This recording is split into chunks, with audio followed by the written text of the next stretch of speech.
மக்கள் நல கூட்டணியின் ஒருங்கிணைப்பாளர் வைகோ உளுந்தூர்பேட்டை தொகுதியில் விஜயகாந்திற்கு ஆதரவாக பரப்புரை மேற்கொண்டுள்ளார். அதனை நேரலையில் பார்க்கலாம்.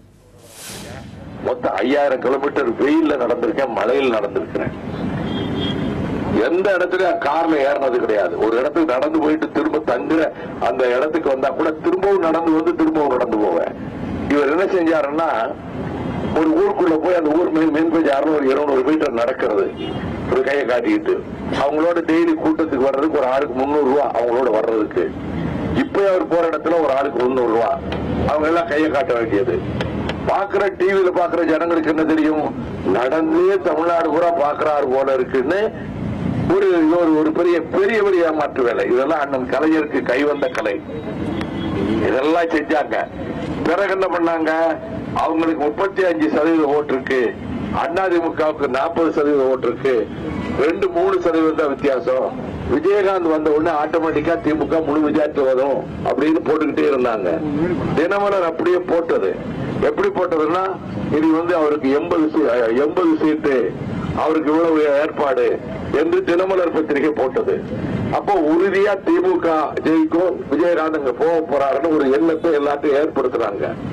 ஆனால் விஜயகாந்த் அவர்கள் எத்தனை 1000 கோடி கொடுத்தாலும் சரி, அதிமுகவை தோக்கடிக்கணும், திமுகவையும் தோக்கடிக்கணும். ரெண்டும் ஊழலாலையும் மதுவினாலையும் நாட்டை கெடுத்து போட்டாங்கிற உண்மையை சொல்லி, எங்கள் அணியில வந்தா உறுதியா ஜெயிப்போம் என்று உத்தரவாதம் இல்லாத நேரத்தில் சேர்ந்தார்.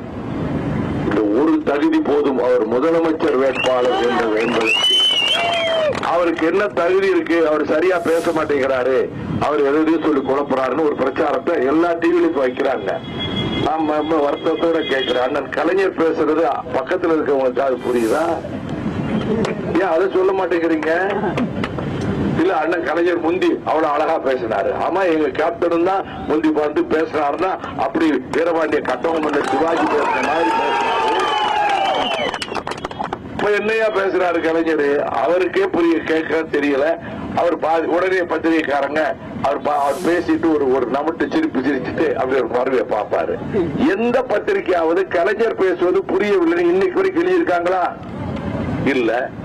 இப்ப என்ன செய்திருக்காங்க, இன்னைக்கு நியூஸ் 7 தொலைக்காட்சியும் தினமலரும் சேர்ந்து ஒரு கருத்து கணிப்பு நடத்தி, நமக்கு மொத்தத்திலே 10% தான் ஓட்டு ஒவ்வொரு தொகுதியிலையும். திமுகவுக்கு அதிகம், அதிமுக கம்மி. மேற்கு மண்டலத்தில் 34 இடம் திமுக ஜெயிக்கும், 23 இடம் அதிமுக ஜெயிக்கும். நமக்கு எந்த இடத்திலையும் 10% மேல கிடையாதுன்னு கருத்து கணிப்பு போட்டு, இது ஒவ்வொரு தொகுதியிலும் 1000 பேரிடம் இந்த கருத்து கணிப்பு நடத்தப்பட்டது. மாணவர்கள் பொதுநல ஊழியர்களுக்கு கூட நடத்தப்பட்டது. அதுல எழுதி அப்படியே ஒற்ற மாதிரி ஏற்பாடு பண்ணி அப்படியே ஒட்டிடலாம், அது முறையில் ஒட்டுப்பட்டது. அதை நாங்கள் பிரித்து பார்த்தோம். அது பிரித்து பார்த்தது இவ்வளவு இருக்குதுன்னு சொல்லியிருக்கு. உண்மையிலேயே நீங்க அதை எழுதி பிரிச்சு பார்த்திருக்கலாம். நீங்க திமுக காரங்களா தேடி தேடி பார்த்து நீங்க பார்த்து போட்டுட்டு, இதுல கொடுமை என்னன்னா, அன்புமணி ராமதாஸ் அவர் தொகுதியில 3வது இடத்துக்கு போறாருன்னு போட்டிருக்கிறார். இது நம்பும்படியாகவே இல்லை. நான் பாமக எங்கள் அணிக்கு எதிராக இருக்கு, அது வேற விஷயம். ஆனால் அன்புமணி ராமதாஸ் அந்த தொகுதியில 3வது இடத்துக்கு போவார்னு போட்டது, அப்ப எதிரா அந்த கட்சிக்கும் ஓட்டு விழுந்துடக்கூடாது. நம்ம மக்கள் நல கூட்டணி தேமுதிக தமாகவுக்கு ஓட்டு விழுந்துடக்கூடாது. இது இன்று காலை, இது நேத்தே திட்டமிட்டு எனக்கு முதல்ல செய்தி வந்துருச்சு.